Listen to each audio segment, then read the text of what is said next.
Becoming a pro footballer in Europe was Johanna Omolo's childhood dream. While he has made it, thousands of young people come here from Africa every year with the same dream. You have like 6,000 kids coming from Africa, but out of these 6,000 kids, I can tell you maybe 4 or 5 will make it. What about the rest? My name is Johanna Omolo. I'm a Kenyan. I am a father of 2 and also a husband to a lovely wife. And I'm also a philanthropist. I have a foundation back home in Kenya where I grew up, where we try to help the kids to get opportunity, to give them hope, to better living. So what's it like to be one of the few African footballers who make it in Europe? Johanna Omolo is one of 2006 Africans currently playing abroad. The Kenya international left his home in 2007, but he hasn't forgotten where he came from. He has the same urge to give something back to the community as African superstars like Didier Drogba, Samuel Eto'o, and Sadio Mane, who became role models for every young African footballer.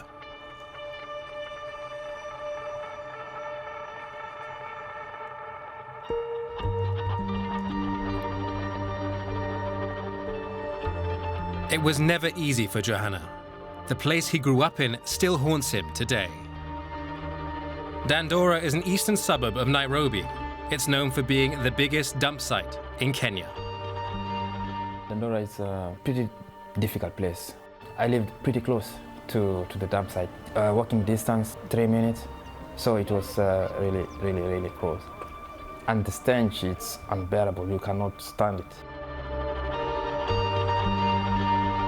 Unfortunately, you have poverty, you know. A lot of families live in less than $1, right?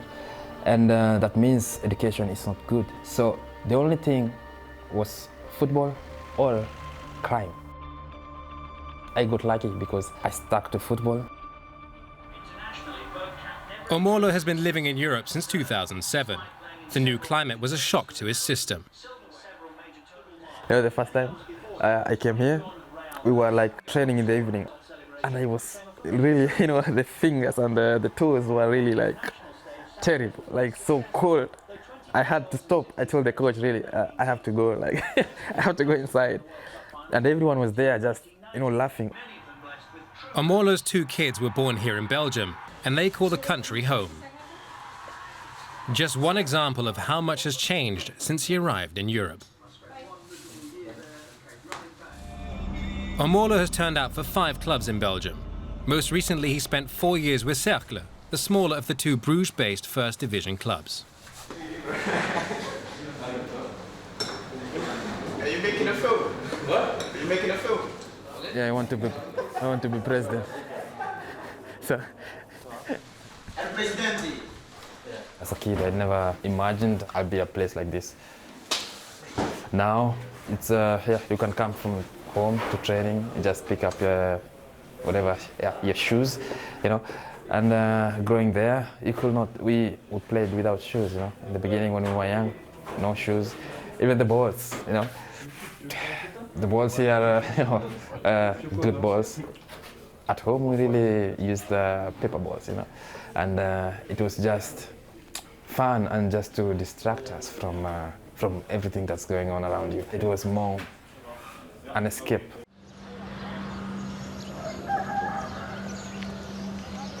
All the trashes from all over Nairobi, you know, everyone throws their trash in Dandora.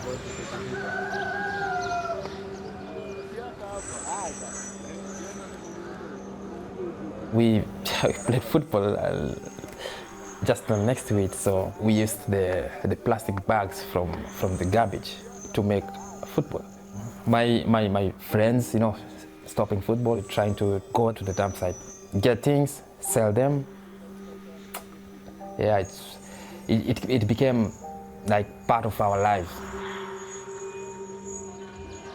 There's a saying in Kenya, nothing good comes from Dandora. What worries Johanna is that kids like Alessandro are still facing the same problems that he faced as a youngster 20 years ago. Maisha ni hard, saa zingine ukuli, saa zingine unazoea, saa zingine mtu anapigwa ngeta ukimuona na anajua hana chakula kulisha familia. So life inakuwa hard mbaya sana. Wengi wameacha ball, wakaingia, wakakufa, tukawazika na maisha ikaendelea.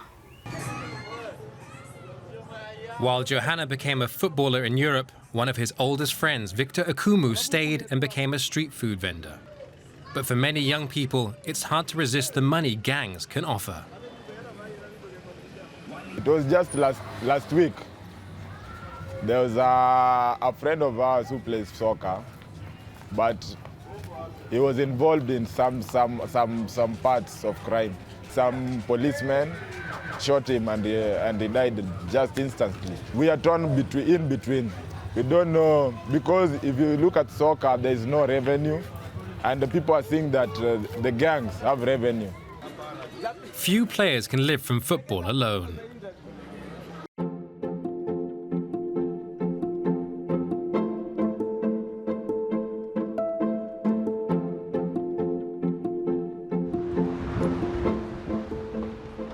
Johanna's parents don't live in Dandora anymore. With his help, they were able to move to a wealthier, safer part of Nairobi.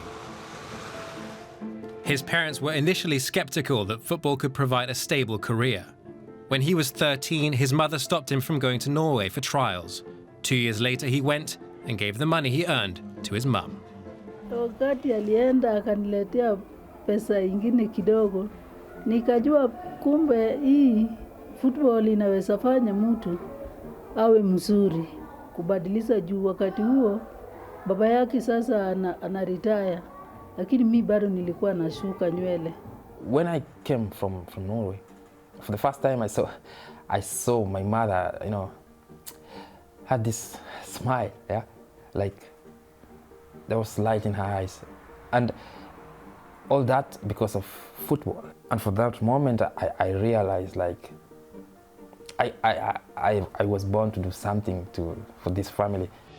By this time, Johanna had already entered the football academy of a Belgian agent in Kenya. At age 17, he signed his first contract in Europe. He has not told me there is pressure. So whenever we ask him something, he's giving the free heart.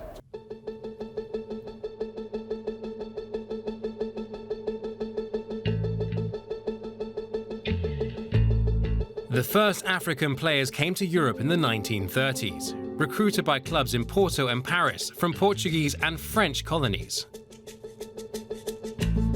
By the 1960s, 10% of players in France's first and second divisions were born in Africa. In the 1990s, Cameroon eliminated the reigning world champions Argentina at the World Cup in Italy, while Ghana and Nigeria won under-17 World Cups.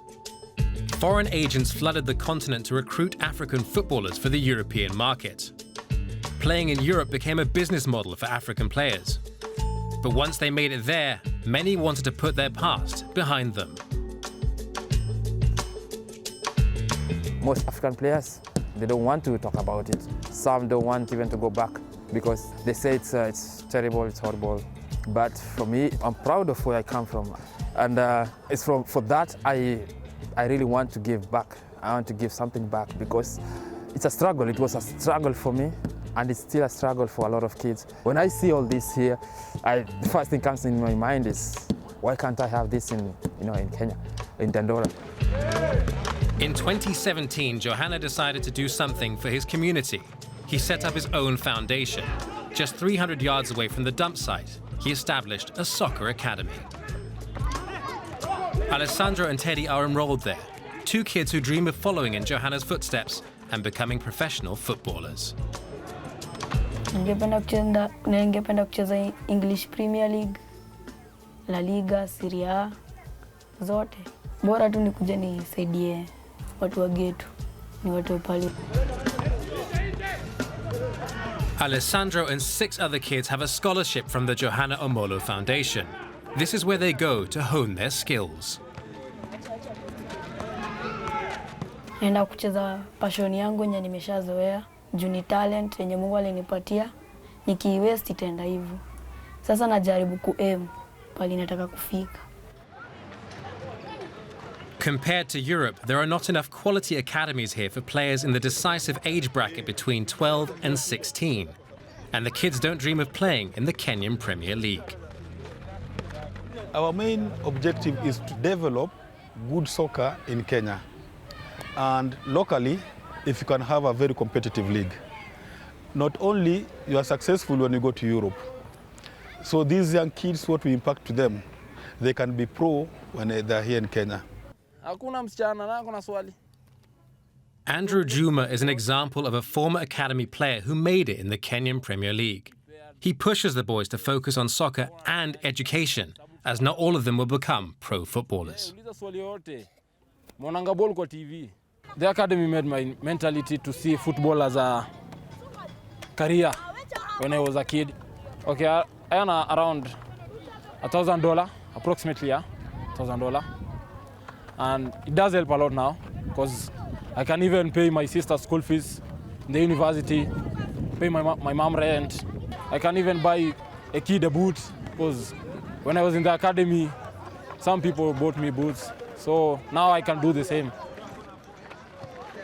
It's a tough task to change the kids' perspective and make them see the opportunities available in Africa, as most of them will always dream of making it in Europe. My advice now, and especially now because I have a lot of kids who look up on me in the foundation, we try to build a structure back home, because if we do it there, there's a big part of those kids who will make it, who will earn their living, you know, and it's easier there than here. But the difficulty is that when they see you here, they think, yeah, but you are there and you made it, you see?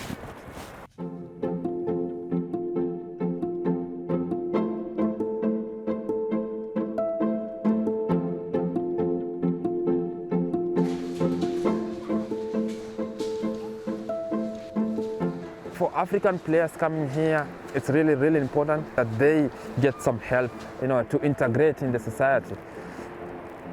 People here, they cannot confront you direct, especially in Belgium. Yeah? You do something wrong, something they don't like, they won't tell you. In Africa, they are used to, they don't like something, they'll tell you, and then you have to deal with it.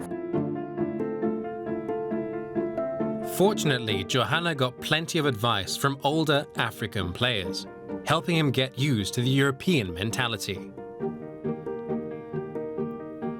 For my kids, I want to make them understand where I came from, what's in the other side of the world, because it's important for them. They are just here, you know, they don't know really what's like missing a meal or not having to eat anything, to go to school, or no football to play. Something. They don't know that kind of life.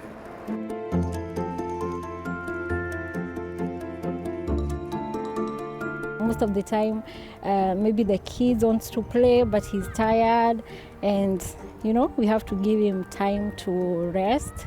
He loves football, so I get to watch him do what he loves, and it's a good thing to see someone doing what he loves. Throughout his career, Johanna Omolo has never lost his love for the beautiful game. But he has had to make sacrifices to stay in football. In January 2021, he signed a contract in Turkey's top division. Erzurumspor, my new home. Erzurum is in eastern Anatolia, 4,000 kilometers away from his family in Bruges. From a professional point of view, moving was a good decision. In Europe, it's more maybe, let's say, tactical, you know, playing with spaces and all this. Here, it's more physical, more direct football, and I think that's an advantage for African players. Omolo enjoys the attention. The Kenyan international is a star here. But from a personal point of view, he misses driving his kids to school every day, like he did in Belgium. Okay, that's nice. But I dreamt about you guys. That you are going to school today. What? We don't been in school today? Yeah, I dreamt that today you went to school and you are very happy. Yeah, that's it. Okay, bye. Bye-bye. If Erzurum stays in the top flight, Johanna will stay in Turkey and his family will join him in the summer. A new chapter of his life as an African footballer in Europe. But the time to return home draws closer.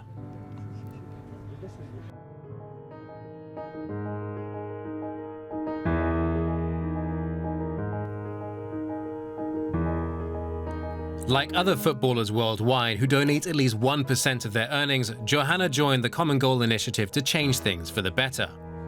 However, I want to be irrelevant. I don't want to be having a foundation to help. I want to grow up in a world that all these things are being catered for. Like here, you have football clubs, having a good structure for the kids. I want to live life with my family, just to live like normal people. But now it breaks my heart that I am needed, because that means that we still have a long way to go.